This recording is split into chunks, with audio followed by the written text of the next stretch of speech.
Y los relojes se paran a las 3:07 AM. ¿Todos? Sí, todos.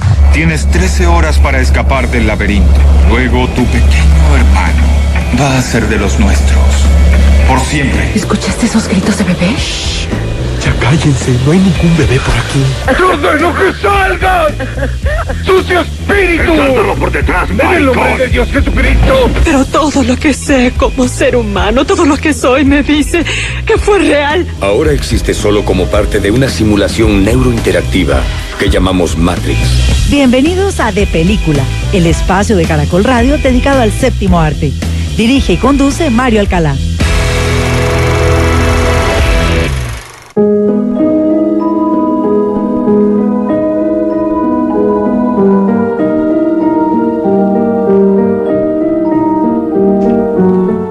Muy buenos días a todos los oyentes de Caracol Radio en Colombia y en el exterior. Los saludamos en este domingo 13 de septiembre del año 2020. Y estamos aquí en De Película de Caracol Radio, el espacio del Grupo Prisa dedicado al séptimo arte, porque la sala de cine que abre más temprano en Colombia es De Película de Caracol Radio. Ustedes nos pueden seguir escribiendo a nuestra cuenta de Twitter, @caracoldepeli, o lo pueden hacer a través de caracol.com.co/depelícula en Hable con el programa. Y recorremos este segundo tramo del Top 40 de películas de misterio y algo más. Y seguimos en la compañía de Juan Jesús Vallejo, periodista, investigador, escritor, un hombre con una experticia más que comprobada, con una sapiencia en el tema del periodismo de misterio, quien además nos ha dejado ver gratamente esa vena también de cinéfilo. Juanje, buenos días, qué placer de nuevo aquí en De Película de Caracol Radio.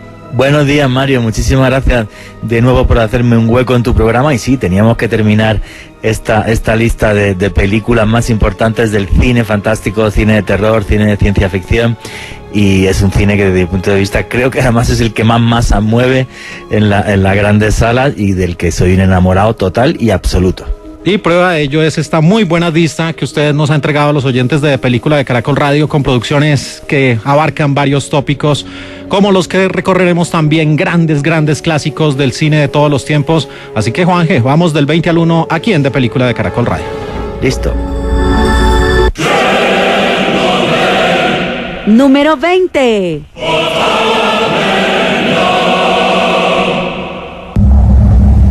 Hay que llevarla 5 grados a la izquierda. Entendido. 5 grados a la izquierda, Bob. Necesito saber cuándo llegará el huracán. Compare estas cifras. Sí, señor. Bien, chicos, ya es oficial. Le pusieron huracán Frederick. Posición número 20 para una película extraordinaria de 1989, The Abyss. En Colombia se conoció, Juanje, como El secreto del abismo. La dirigió y la escribió James Cameron, un inquieto por los temas de las profundidades.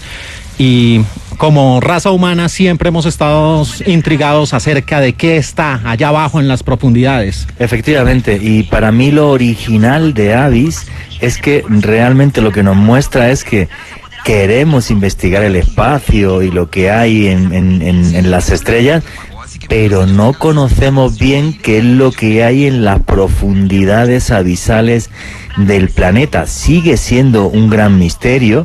Ha habido muy pocas exploraciones al fondo abisal porque es carísimo hacerlas, y además lo que nos hace Abyss es ponernos también encima de la mesa el hecho de que, oye, ¿y si los visitantes que vienen de otros mundos no les interesa lo que hay en la superficie y lo que están es debajo de agua? Curiosamente, todas las investigaciones sobre el fenómeno OVNI, sobre todo las últimas que se han abierto desde la desclasificación por parte del Pentágono de algunos vídeos y de un informe muy famoso sobre una serie de avistamientos cerca del USS Nimitz, del portaaviones nuclear, lo que hacen es refrendar esta hipótesis. Esos objetos volantes no identificados siempre iban bajo las aguas y acababan los avistamientos y se iban bajo el agua, cerca en concreto de la isla de Guadalupe en México. Entonces Abyss es una película que nos muestra esa realidad inquietante muchos años antes de que tuviéramos ahora más datos que apuntan hacia esa hipótesis. Y con un James Cameron siempre preocupado por esos secretos, tanto que él se involucró en una misión para descender varios kilómetros a lo profundo, Juanje. Efectivamente, bajó los 11 kilómetros de la fosa de las Marianas, sí señor, el sitio más profundo del mundo. Nuestro lugar número 20 de 1989 de Abyss o El secreto del abismo. 3 aproximándose. Entendido, móvil 3. ¿Eres tú, Linz? Número 19. Profesor Jones, nos han contado mucho sobre usted.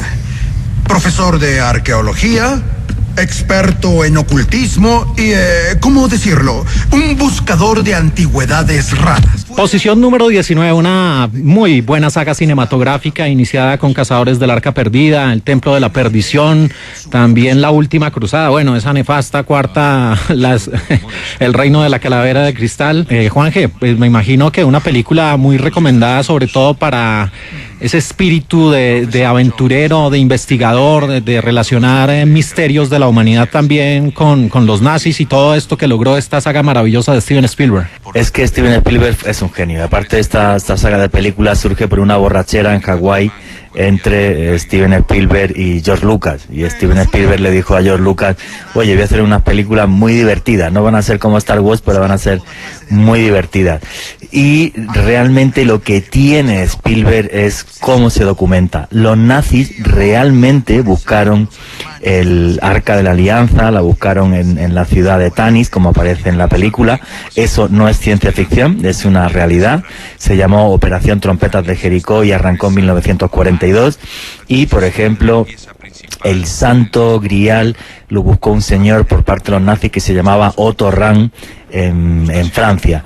Entonces está basado en historias que son muy muy reales, y la del Templo de la Perdición está basada en una historia hindú que defiende que la tierra tiene 7 piedras que son sus 7 chakras, también eso es cierto.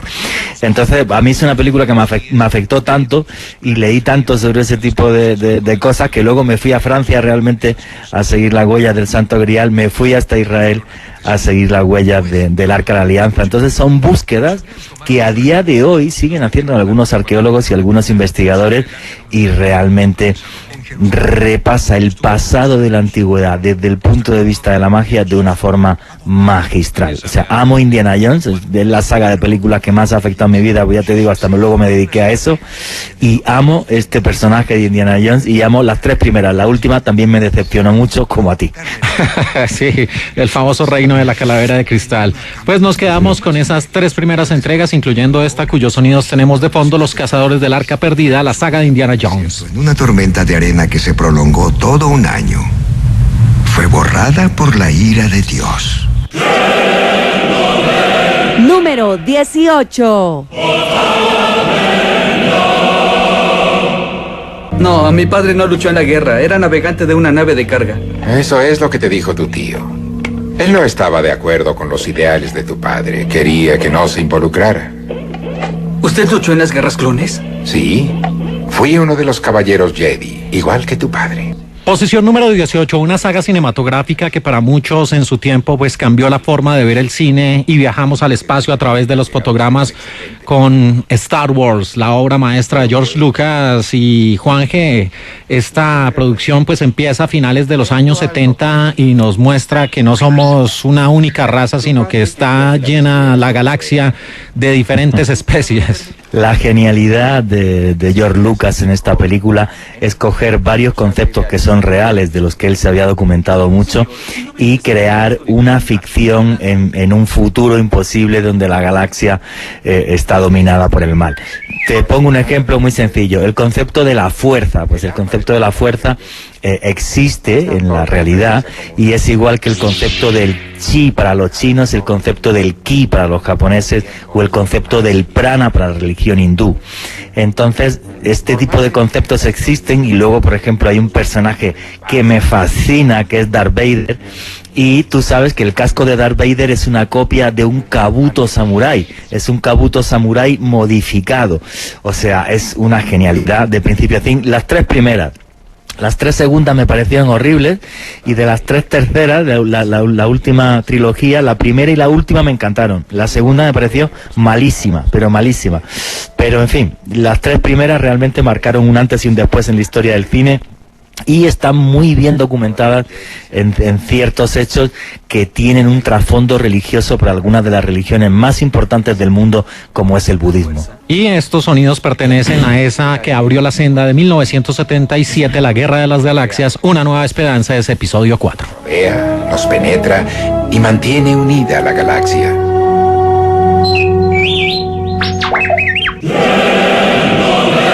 Número 17. Nunca olvido una cara. Nunca creí ver tu cara de nuevo. Jacob, ¿quién es este hombre? Un criminal, capitán. Un producto de la antigua ingeniería genética del siglo XX.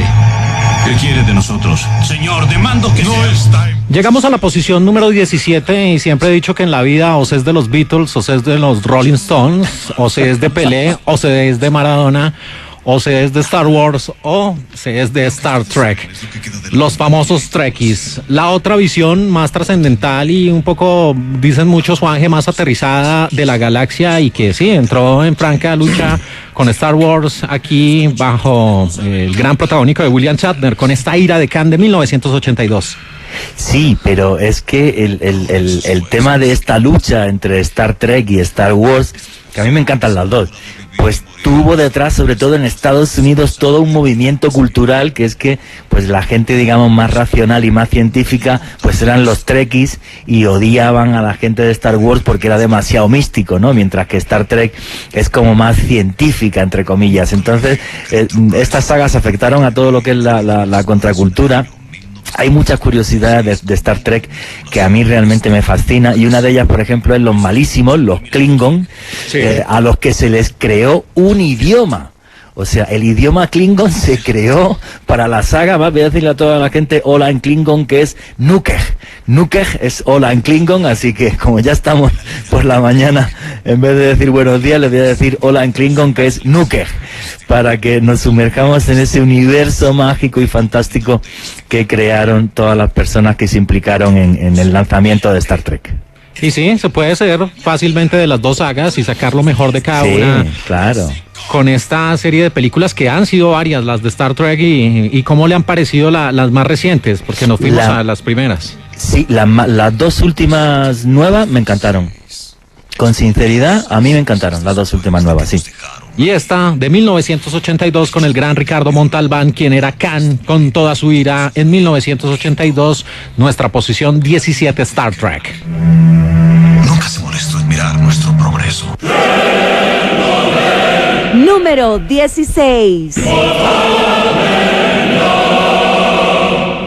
Encomendamos a nuestro hermano a la misericordia del Señor y entregamos este cuerpo al espacio.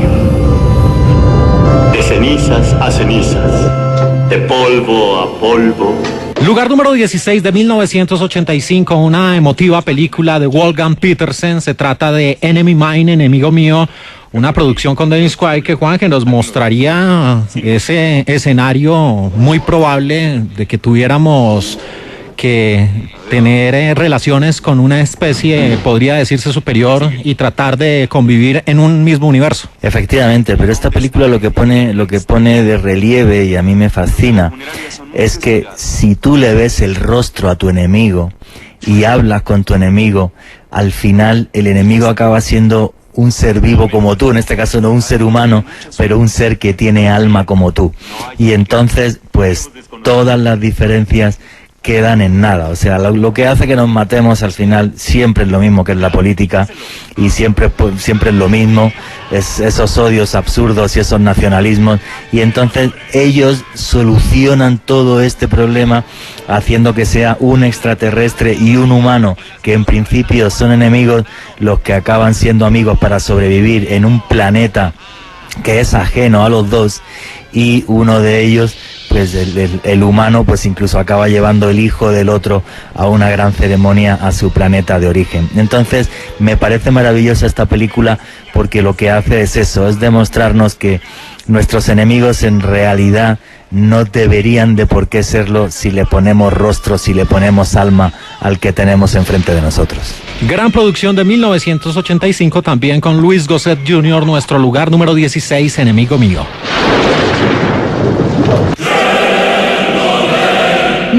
número 15. Es usted, ¿no? Es el rey de los gnomos. Devuélvame a mi hermano, por favor, aunque llore. Lo dicho, dicho está. Pero no fue en serio. Oh, ¿en serio? Por favor, ¿dónde está? Sabes muy bien dónde está.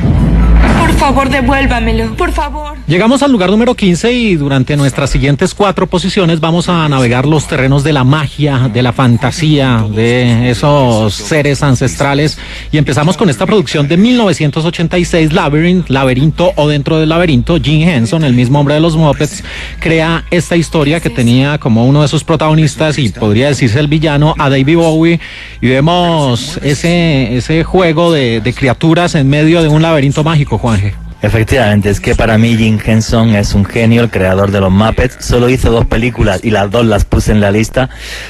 Bueno, no sé si sabes esto, yo realmente no estudié periodismo, soy realizador de cine y televisión. Yo estudié dirección de cine y televisión en Madrid hace muchos años y nos ponían estas películas, las 2 de Jim Henson, como el ejemplo de un genio. O sea, cómo lleva el género de los muñecos a la fantasía más radical y hace realmente 2 obras maestras, pero 2 auténticas obras maestras. Dentro del Laberinto es además una película muy divertida, y aunque en principio pudiera calificarse de película infantil, yo creo que también los mayores la disfrutamos exactamente igual, ¿no? Es una película muy familiar y que nos relata ese universo mágico de una forma magistral, y el personaje de David Bowie que hace de malísimo es una maravilla, pero una maravilla. Entonces para mí esto es un pequeño homenaje a Jim Henson, que es una persona que realmente cambió la televisión infantil para todo el mundo, pero que nos dejó 2 joyas en el cine que son algo único. Y Juanje, esa fascinación que tiene el ser humano por los laberintos, por tratar de encontrar la salida que ellos mismos pueden crear. Bueno, y todo el aspecto mágico de los laberintos, sobre todo en el mundo celta. En el mundo celta los laberintos eran parte de esa magia. Entonces, claro, son un elemento ritual tremendamente importante, ya te digo, sobre todo en el mundo celta. Nuestro lugar número 15 de 1986, Dentro del Laberinto. Es una lástima. El laberinto. Número 14.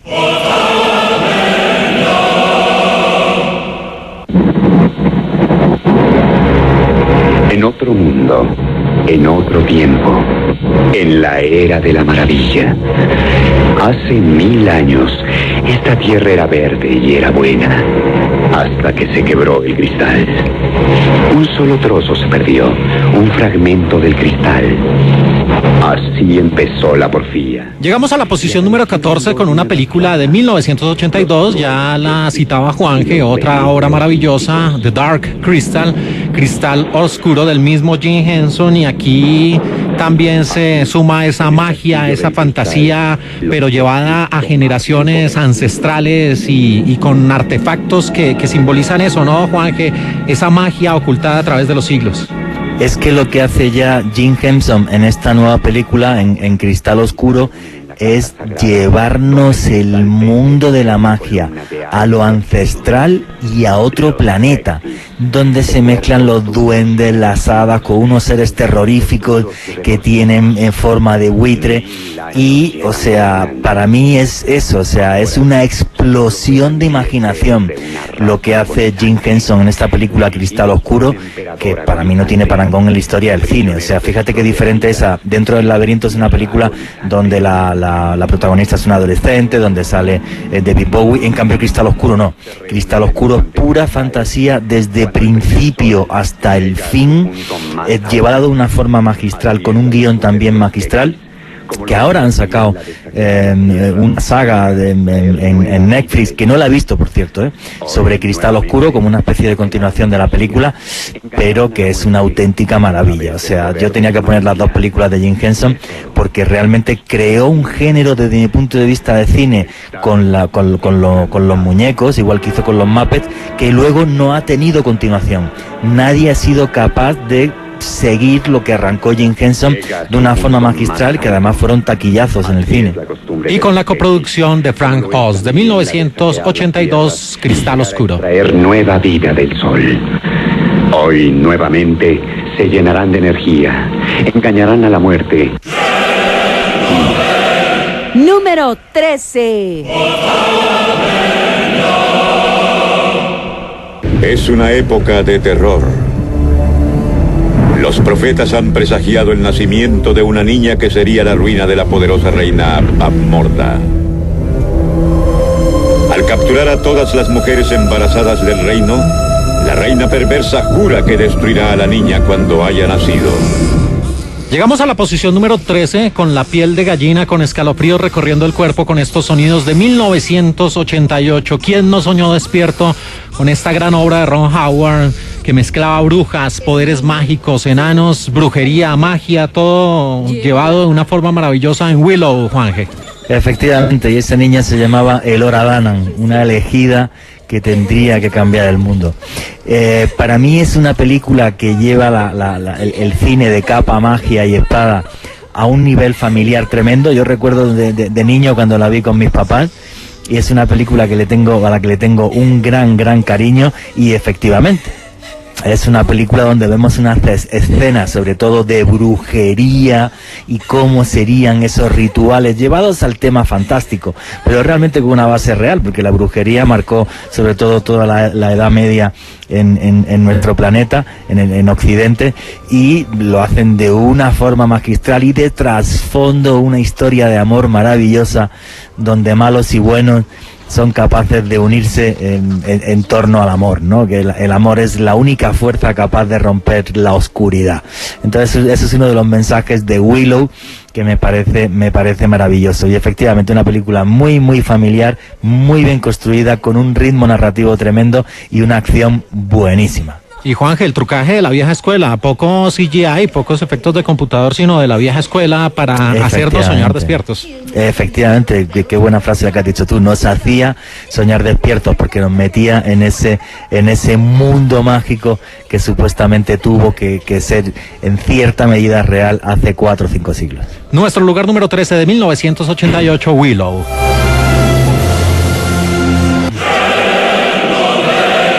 Número 12. Fueron llevados ante la presencia del rey Osric, el usurpador, una vez amo del norte como mi señor, pero ahora viejo y alcohólico. Posición número 12, seguimos en la magia, en la fantasía medieval, con esta maravillosa película de 1982 de John Milius, Conan el Bárbaro, donde estaba el gran Max von Sydow acompañado de Arnold Schwarzenegger, y vemos también esta historia, Juanje, con un tinte ahí pues que es una escena dura al principio de un hombre que ve cómo los villanos pues acaban su familia. Para mí, la mejor película de la historia de magia y espada. Yo creo que un momento la vi tantas veces que casi que me la sabía de memoria. Además, el arranque de la película maravilloso, con la frase de Nietzsche que dice: todo lo que no te mata te hace más fuerte. Es una película que no nos lleva al medievo, nos llevaría a una parte de la historia mucho más antigua, cuando se estaban creando las primeras civilizaciones del planeta, donde la esclavitud era algo normal y donde tener gladiadores o tener personas que se jugaran la vida en un circo para regocijo de los demás era algo cotidiano y normal. Entonces Conan el Bárbaro nos lleva de una forma magistral a esa época. Bueno, Conan el Bárbaro, que es un cómic, era un cómic que luego se hizo película, y con sinceridad es el remake más malo que he visto en mi vida. O sea, si yo me encuentro al señor que escribió el remake, le hablo hasta feo. O sea, con lo buena que era Conan el Bárbaro, y con perdón la bazofia de película que hicieron de remake. O sea, me molestó muchísimo. Totalmente innecesaria y totalmente de acuerdo. No había necesidad, ya estaba hecha, perfecta. Claro, y no sé, pues haber puesto otra película, incluso dentro de Conan el Bárbaro, que tuvo 2 películas más, tampoco fueron muy buenas, pero la primera es magistral, pero una cosa magistral, y nos lleva a ese mundo de una magia muy, muy primitiva de hace miles de años, que seguro existió, sobre todo en el antiguo Oriente Medio. La que abrió la senda, nuestro lugar número 12 de 1982, Conan el Bárbaro. Número 11. ¿Cuándo estuvo habitada por última vez? Para unos 12 años. Es decir, los mismos que hace que pertenece a la Sociedad para la Conservación Histórica. ¿Ya estamos? Posición número 11, tremenda producción canadiense de 1980 que empieza con unas escenas perturbadoras y de ahí en adelante volvemos nuevamente, Juanje, al tema de las casas encantadas y a esos umbrales de seres del más allá tratando de darle paz a sus almas. Efectivamente, al final de la escalera. Yo es de las películas de terror y poltergeist que más me gustan con mucha diferencia, y además una de las cosas que me parece que hace genial la película, en este caso no es un investigador como son los Warren ni nada, sino es simplemente una persona perdón, que es ajena a todo este tipo de hechos, pero que en su casa empiezan a suceder fenómenos extraños, esto le inquieta y luego la película da un giro hacia lo policial, de repente se mete en lo policial porque en la casa hubo toda una serie de hechos luctuosos que fueron tapados porque la familia que estaba implicada era una familia con un tremendo poder económico. Y entonces para mí es un thriller buenísimo porque mezcla toda esa parte de terror llevada de una forma genial y de fenómenos poltergeist y luego con ese giro hacia lo policial que hace que sea un thriller maravilloso. Nuestro lugar número 11 de 1980 al final de la escalera. Una pequeña pausa y ya regresamos aquí en De Película de Caracol Radio. Veremos cuántos aguantan después de la segunda conferencia. Número 10. Distinguido amigo y colega del Consejo Nacional de Astronáutica, el doctor Haywood Floyd.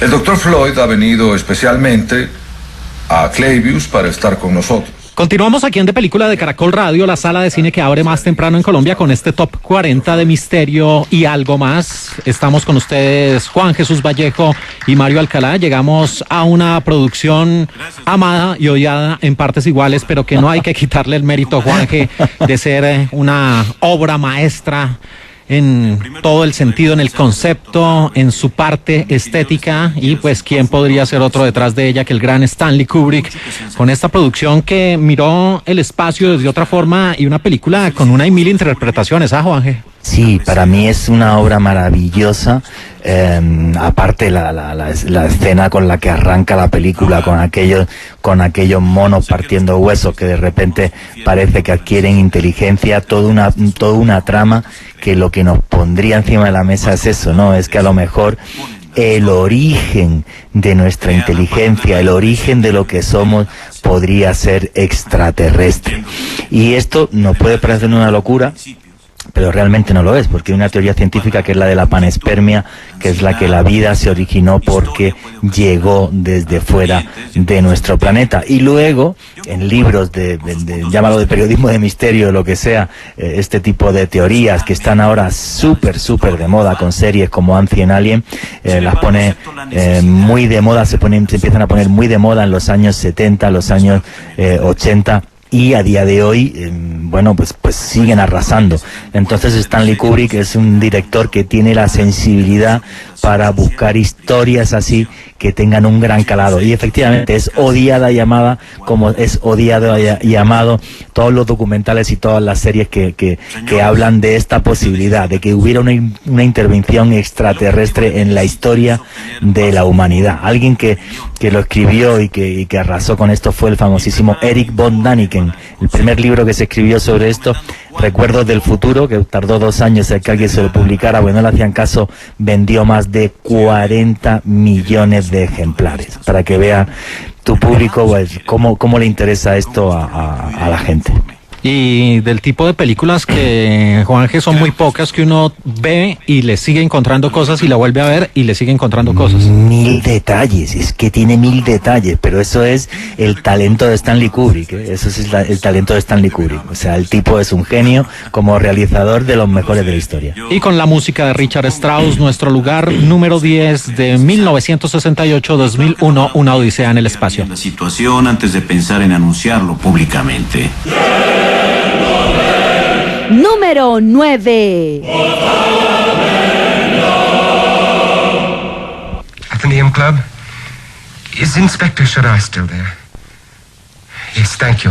Yes, I'll wait. La única que dejé con el sonido original, Juanje, porque la voz de Vincent Price es música para los oídos, una de las mejores voces en toda la historia del cine. Pues por algo Michael Jackson lo llevó para Thriller con esta película de 1958 de Fly, La Mosca, dirigida por Kurt Newman, y donde pues se muestran esos experimentos científicos de hombres jugando a ser dioses.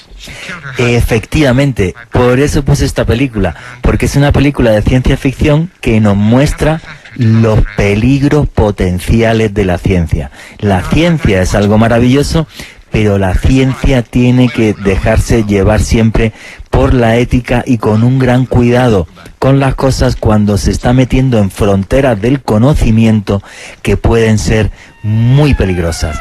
Entonces, La Mosca me pareció una película genial en ese sentido, en el sentido de decir, cuidado con las cosas que inventamos porque nos pueden llegar a hacer muchísimo daño. Y me gustó mucho la antigua. El remake, con sinceridad, a mí tampoco me gustó absolutamente nada de nada. No, ahí sí difiero un poco, creo que... Sí, a ti te gustó, genial. No, respeto mucho y me quedo con la del 58, pero el remake con Jeff Goldblum, sí, pues me parece que refrescó un poco la historia de la película. Claro que le metió más tecnología y un poco más de artilugios, pero no demerita, pero por supuesto nos quedamos, posición unánime con la de 1958, La Mosca, con Vincent Price, nuestro lugar número 9. Número 8. Sigue dando 1,81 m, señor Carey. He medido 1,85 desde los 17 años. ¿Cuánto peso? Pesa usted 82 kilos. No lo entiendo. Viajamos mucho en el tiempo, nos vamos a 1957 y aquí ya me pongo de pie porque estamos ante un largometraje maravilloso, minimalista podría decirse, pero que habla sobre la existencia, sobre lo que somos, sobre lo que representamos frente al universo, Juanje, de 1957, El increíble hombre menguante. A cualquier persona del mundo de repente le puede marcar lo inexplicable, sin un porqué, sin saber de qué manera me he metido en esto. Porque en El hombre menguante simplemente este señor está en un barco y pasa por una nube extraña que le impregna, y entonces a partir de ahí empieza a ser cada vez más pequeño, más pequeño, más pequeño, más pequeño, más pequeño, sin que haya forma de solucionarlo. Entonces me parece genial por eso, porque lo inexplicable tiene muchísimas caras y cuando menos te lo esperas te puede tocar y cambiar tu vida. Una gran película que a mí la verdad me gustó mucho y que obviamente vi ya en blanco y negro cuando era jovencito, pero que me pareció una auténtica maravilla. Y sobre todo, Juanje, ese tramo final de pasar por ese proceso, por ese viaje inexplicable y terminar dando como esa lección de vida, como decir, mire, tenemos un lugar en el universo por muy pequeños que seamos. Sí, es maravillosa. Tiene todo un mensaje de vida, la película, que me parece maravillosa. Nuestro lugar número 8 de 1957, El increíble hombre menguante. 2 kilos. ¿De más o de menos? De menos. Número 7.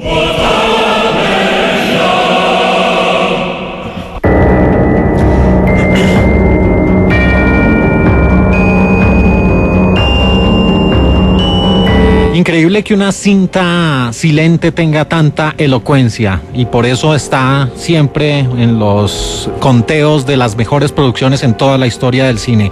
Llegamos a una producción de 1927 de Su Majestad Fritz Lang con la película Metrópolis.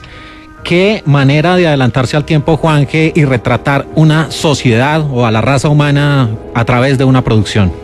Es que estamos en el cine de ciencia ficción en pañales, pero es que lo hizo de una forma genial y además retratando una sociedad en la que los robots tendrían una preponderancia tremendamente fuerte, y además cómo nos lleva a ese mundo del futuro de una forma genial. Es que el cine alemán de principios de siglo era una auténtica maravilla, sobre todo de esa película.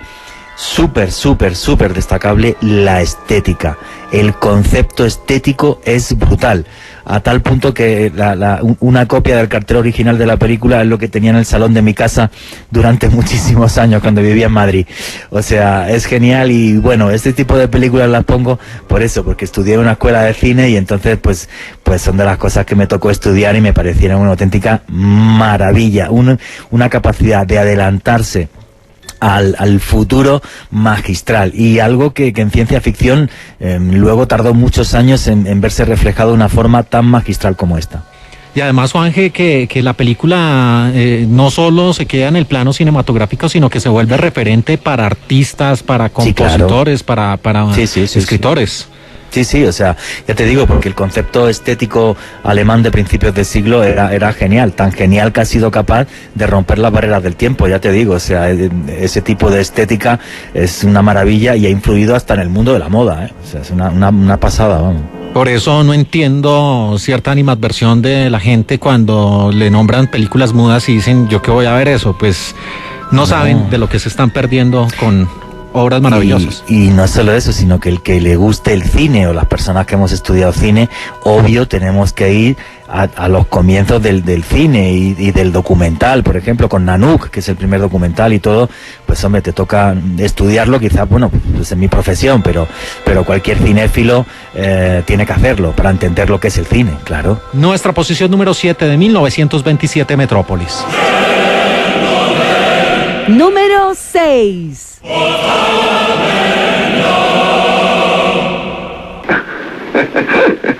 Es un truco. Los humanos no saben escribir. Cariño, eres científico. ¿No crees lo que ven tus ojos? ¿De dónde aprendiste a hacer esto? Posición número 6 del gran Franklin J. Schaffner, una película de 1968 que se convirtió en una famosa saga cinematográfica y que ha tenido, por supuesto, remakes. Pero nos vamos al origen, a 1968, con El planeta de los simios, protagonizada por el gran Charlton Heston, el presidente de la Asociación Nacional del Rifle en algún tiempo, Juanje. Sí, y aquí, señor, esta película nos plantea, bueno, ¿y qué tal que la raza humana no sea la superior, sino una que nos tenga esclavizados? Y sobre todo, para mí el mensaje de la película es: cuidadito que somos capaces de destruir nuestro planeta. Cuidadito que somos capaces de acabar con la Tierra, con nuestra casa. Y si nosotros acabáramos con nuestra casa, ¿quién sería la especie dominante en el mundo? Los simios, que en el fondo son nuestros hermanos y que los tratamos como animales sin más. Cuando la inteligencia de los simios es tremenda y cuando los simios, incluso como es el famoso caso de varios gorilas, son capaces de comunicarse con los humanos por lenguaje de signos. Entonces esto nos hermana con los simios, porque realmente somos hermanos de ellos, somos primos hermanos de ellos, y además nos recuerda eso: cuidadito, chicos, que nos cargamos un día la tierra en la que vivimos. Y esa famosa escena de Charlton Heston viendo esa estatua de la libertad caída, una escena tan diciente, tan gráfica. Sí, cuando se derrumba al darse cuenta de que la raza humana ha destruido la Tierra, que ese es el gran mensaje de la película, y lo que vemos al final es un final maravilloso, pero maravilloso. ¿Y cómo le fue con los remakes, Juanje? Pues mira, el de Tim Burton no me gustó nada, y los 3 últimos me encantaron. O sea, la trilogía última me encantó, me la tragué y me encantó. No sé a ti si te gustó o no. Sí, también, en la misma línea. Lo de Burton fue desastroso, pero las otras están muy bien hechas. Me encantaron, a mí me encantaron, sí señor. Sí. Nuestro lugar número 6 de 1968, El planeta de los simios. Entonces, ¿cómo se explica mi presencia? No lo sé. Y no voy a intentar indagarlo. Número 5.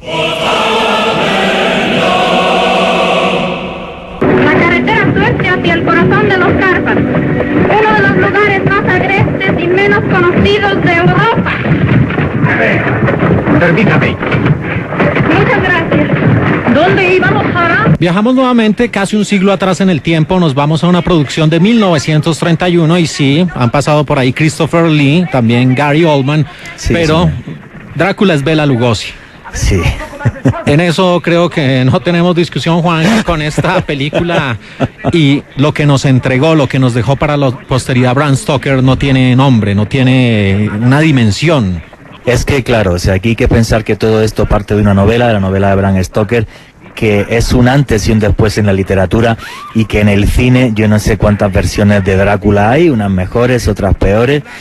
A mí hay algunas que me han encantado, pero realmente la novela Drácula en sí, primero una cosa muy importante, se basa en hechos reales, en la epidemia de vampiros que hubo en Europa en los siglos XVI y XVII, y además de esto pues recoge la vida de un personaje que fue real, que es el conde Drácula, ¿vale? O sea, realmente Vlad Tepes, el empalador. Entonces es toda esa mezcla de hechos reales y luego donde te muestran esa realidad inquietante de los vampiros, de personas que pueden vivir eternamente a través de succionar la sangre de otras personas, que repito, es un hecho que se dio por real, total y absolutamente en la Europa medieval, hasta tal punto que en los últimos años la arqueología ha destapado las tumbas de vampiros reales, como por ejemplo ha sido en Sozopol, en Bulgaria, y en otros lugares, en Polonia también aparecieron tumbas de vampiros reales, en Venecia también otra. Entonces es algo que inquietó durante siglos a Europa, que luego cayó en el olvido y que Bram Stoker lo resucita en ese mundo romántico victoriano y crea esa maravilla que se ha hecho en cine 1000 veces, creo yo. Y también cómo le cambia la vida a todos esos habitantes de los Cárpatos. Una novela le cambia la vida a toda una región. Bueno, pero hay que tener en cuenta, te voy a dar solo un dato. El último estacado por vampiro en Rumanía, Petre Toma, fue en el año 2004. ¿2004? 2004, sí. En 2004 en Mariton Udojus estacaron al último vampiro que se sepa que está estacado, seguro que han estacado mal, que es Petre Toma. O sea, es algo que es parte de la cultura rumana, la figura del Strigoi, del no muerto, ¿vale? Y entonces el ritual completo, además, con el que mataron a Petre Toma, es una historia muy curiosa. Bueno, le partieron el esternón, sacaron el corazón, lo quemaron, y luego las cenizas del corazón se la tienen que beber las personas que han visto al vampiro. Entonces, bueno, esto fue un tema en Rumanía que acabó siendo internacional, y un escándalo en Rumanía tremendo, porque todo se supo porque la hija de Petre Toma demandó a las personas que le habían hecho el ritual, pero luego en el juicio, y perdona que me ría, en el juicio de lo que se quejó la hija de Petre Toma es que el ritual estaba mal hecho porque no fueron unos cobardes y la primera noche no fueron capaces de destacar a su papá, y eso lo soltó en medio del juicio. O sea, imagínate el escándalo que se montó. Es una historia, bueno, hay que ir a Rumanía para entender esto. Yo no he estado, tengo amigos míos que han estado investigando, incluso estuvieron en Sozopol, por ejemplo, cuando estaban saliendo las tumbas de los vampiros, que se hizo noticia mundial, y esto es una realidad muy, muy inquietante y que llega mucho más allá de lo que la gente imagina. Nuestro lugar número 5 de 1931, Drácula. Uno de los lugares más agrestes y menos conocidos de Europa. Número 4. Trata de los dos grandes misterios de la creación, la vida y la muerte. Creo que los emocionará. Tal vez los aterre. Es posible que los horrorice. Pero si no quieren exponer sus nervios a esta tensión, ahora es el momento. Posición número 4, y aplica la misma fórmula. Hasta Robert De Niro lo interpretó, pero Frankenstein solo hay uno. El gran Boris Karloff, con esta película también del mismo año de 1931, Frankenstein, y de nuevo bajo la dirección de James Whale. Juan, que vemos al hombre jugando a ser Dios, y aquí sí que lo hace, pero de manera casi que explícita. Efectivamente, y además es otra obra literaria buenísima de Mary Shelley, y bueno, pues Frankenstein nos pone de relieve, efectivamente, que hay que tener cuidado, que no podemos jugar a ser dioses, porque si juegas a ser Dios lo mismo te equivocas. Otra, los grandes peligros que puede tener la ciencia si no se maneja con ética. Y para mí la gran lección de la película también es que los monstruos también tienen alma. Los monstruos también pueden ser buenos. Somos nosotros los que discriminamos a los monstruos por ser diferentes a nosotros y odiamos lo que es distinto, y como lo odiamos siempre intentamos eliminarlo. Entonces tiene una gran cantidad de mensajes y una gran cantidad de reflexiones, aparte de ser un clásico del cine de terror, y no sé cuántas veces y cuántos remakes hay también de esta película. Muchos, pero de nuevo nos quedamos con el origen, con la película de 1931, Frankenstein, de James Whale. Número 3. Y en estas circunstancias, el ejército nos ordena que nos marchemos. Y ya que lo hace por nuestro bien, creo mi deber advertir a todos los presentes que debemos obedecer. Llegamos a la posición número 3 con una película de 1951 conocida como Ultimátum a la Tierra, en la dirección Robert Wise. Y cuando Juanje me envió la lista, de entrada vi esta película y dije, no, Juanje es de los míos, porque estamos ante una obra maravillosa, Juanje, adelantada a su tiempo, que nos hace reflexionar en realidad como raza humana, la condición humana plasmada en una película. Efectivamente, porque si llega algo diferente a nosotros, somos tan brutos directamente que lo vamos a agredir, ¿no? Y luego es también ese mensaje que nos darían los seres de las estrellas, de decir, cuidado que estáis destruyendo vuestra propia tierra. Me parece maravillosa película, me sé todavía las palabras para activar el robot, Clatu Parada Nicto, que son una maravilla del cine de ciencia ficción. Y a mí de esta, por ejemplo, sí me gustó el remake, ¿eh? El remake, el que aparece Keanu Reeves, a mí me gustó. No sé si a ti te gustó o no, Mario. No te gustó nada.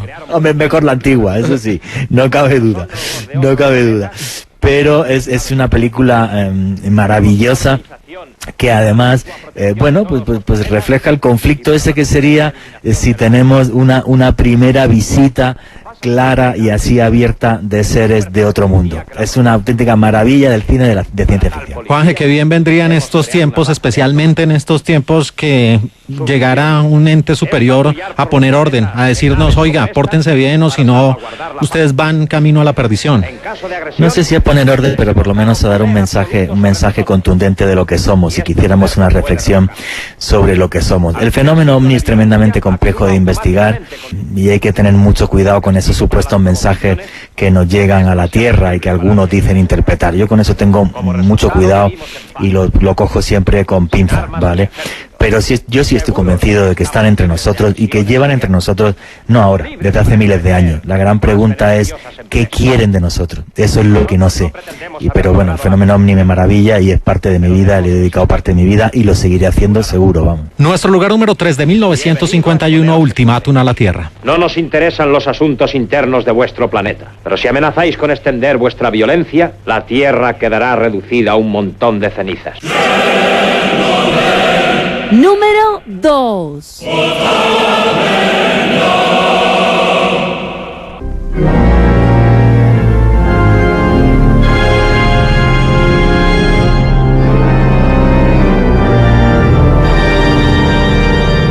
Y con este piano maravilloso viajamos 98 años en el tiempo, nos vamos a otro de esos clásicos infaltables en la filmografía de la historia universal, con esta película de 1922 del gran F.W. Murnau, Nosferatu. Y aquí tengo una duda que espero Juanje me la resuelva, y es esa confusión que existe pese a tener el mismo autor entre Nosferatu y el Conde Drácula. Sí, bueno, pero Nosferatu lo que hace es, aparte que estamos en la prehistoria del cine, lo que hace Nosferatu es mostrarnos realmente el mito de los no muertos, aparte de toda la polémica que hubo sobre si el actor que aparecía representando a Nosferatu era así de verdad o era maquillaje, que era maquillaje, obviamente, y demás, pero es una polémica que ha llegado prácticamente hasta nuestros días. Pero ya te digo, es que el tema del vampirismo tuvo un peso en todos los siglos XVI, XVII, muy importante en Europa. Y entonces este Nosferatu, este vampiro, da un miedo tremendo, pero tremendo, da mucho más miedo desde el punto de vista que el Drácula luego de 1931. Entonces es una película también que en la escuela de cine se estudia por un concepto estético, y de cómo da terror, ese terror psicológico maravilloso. Y yo a nivel histórico, pues claro, ¿no? Pues le doy una cabida más grande que Drácula, porque realmente el fenómeno del vampirismo es mucho mayor simplemente que el Conde Drácula. ¿Podría decirse que es un vampiro menos romántico que el mismo Drácula? Es el aterrador, claro. Es que ten en cuenta que Drácula efectivamente es un vampiro ya romántico que puede enamorarse, donde además hay una serie de connotaciones sexuales en una sociedad reprimida que era la victoriana, mientras que Nosferatu es el terror puro y duro, que era la realidad de los vampiros en los siglos que te estaba mencionando. Nuestro lugar número 2 de 1922, Nosferatu.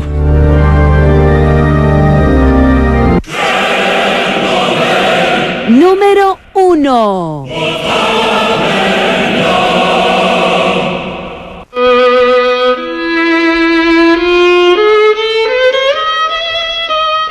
Y viajamos exactamente 100 años atrás, un siglo. Nos vamos a 1920 con otra obra maestra del cine alemán, El Golem, una película de Paul Wegener, Juanje, que recientemente tuvo una versión interesante, pero que narra, pues, mística, terror, sobre todo con una religión en particular. Con la judía, sí, pero es que este es un hecho tremendamente concreto. Se ha puesto El Golem porque estamos en la prehistoria del cine de ciencia ficción y del cine de terror, pero la historia del Golem en Praga se da tan cierta como que está hasta la tumba del Golem, que se puede visitar, porque cuando fueron las revueltas en la Edad Media contra el gueto judío, hubo un rabino, el rabino Loew, que invocó la creación de un golem, porque era un experto en cábala y tenía el secreto del soplo de la vida. Entonces hizo una figura de barro y con una serie de hechizos que solo él conocía, le dio vida a la figura de barro, y el último acto de ese ritual, que eso sí se conoce, es que en la muñeca le escribía en hebreo una palabra que es Emet, que significa la verdad. Entonces, al escribirle esta palabra y darle el soplo de vida, el golem pudo defender y aterrorizar a parte de Praga durante varios días, a tal punto que el alcalde de Praga se reunió con el rabino Loew y le dijo: oye, yo me encargo de contener a la gente, pero tú acaba con ese monstruo, que está la gente muerta de miedo. Y entonces le hizo otro ritual, y en un lugar de Praga, en una sinagoga de Praga, está la tumba donde está el barro de este supuesto monstruo que es el golem, pero que fue total y absolutamente real en la Praga medieval. O sea, están los textos, las crónicas de lo que te estoy contando, no como una leyenda. Pero, Juanje, muchos le dan una interpretación que puede parecer simplista, de que esto es como cuando se combate el mal con otro mal. Ah, sí, claro, efectivamente. Pero lo que hizo el rabino Loew es decir, bueno, pues antes de que perezcamos, pues saco aquí la artillería pesada y me defiendo. Pero efectivamente, la violencia con violencia no llega a nada bueno. Estoy totalmente de acuerdo contigo. Nuestro lugar número 1 de 1920, El Golem de Alemania. Y así llegamos al final de este Top 40 de películas de misterio y algo más. Para mí fue como estar dentro de una película con todos los conocimientos de nuestro invitado Juan Jesús Vallejo. Juanje, de verdad, qué honor, y muchas gracias por habernos acompañado y recorrer este camino aquí en De Película de Caracol Radio. Pues Mario, me has hecho tremendamente feliz, no solo por estar en tu programa, sino por acordarme de los tiempos en los que estudiaba cine y televisión y meterme en el cine, desde el más actual hasta el más antiguo. Y lo que tú has dicho, el que le guste el cine tiene que irse al pasado para entender la prehistoria de lo que vemos ahora en las grandes salas. Bueno, y que esta sea la primera de muchas veces haciendo conteos de este tipo. Cuando quieras, aquí estoy en tu programa para hacer otro de cine de terror o de cine de ciencia ficción solamente, o de lo que te apetezca. Y nuestra cita es el próximo fin de semana para conectarnos una hora con este mágico mundo del cine, siempre aquí en De Película de Caracol Radio.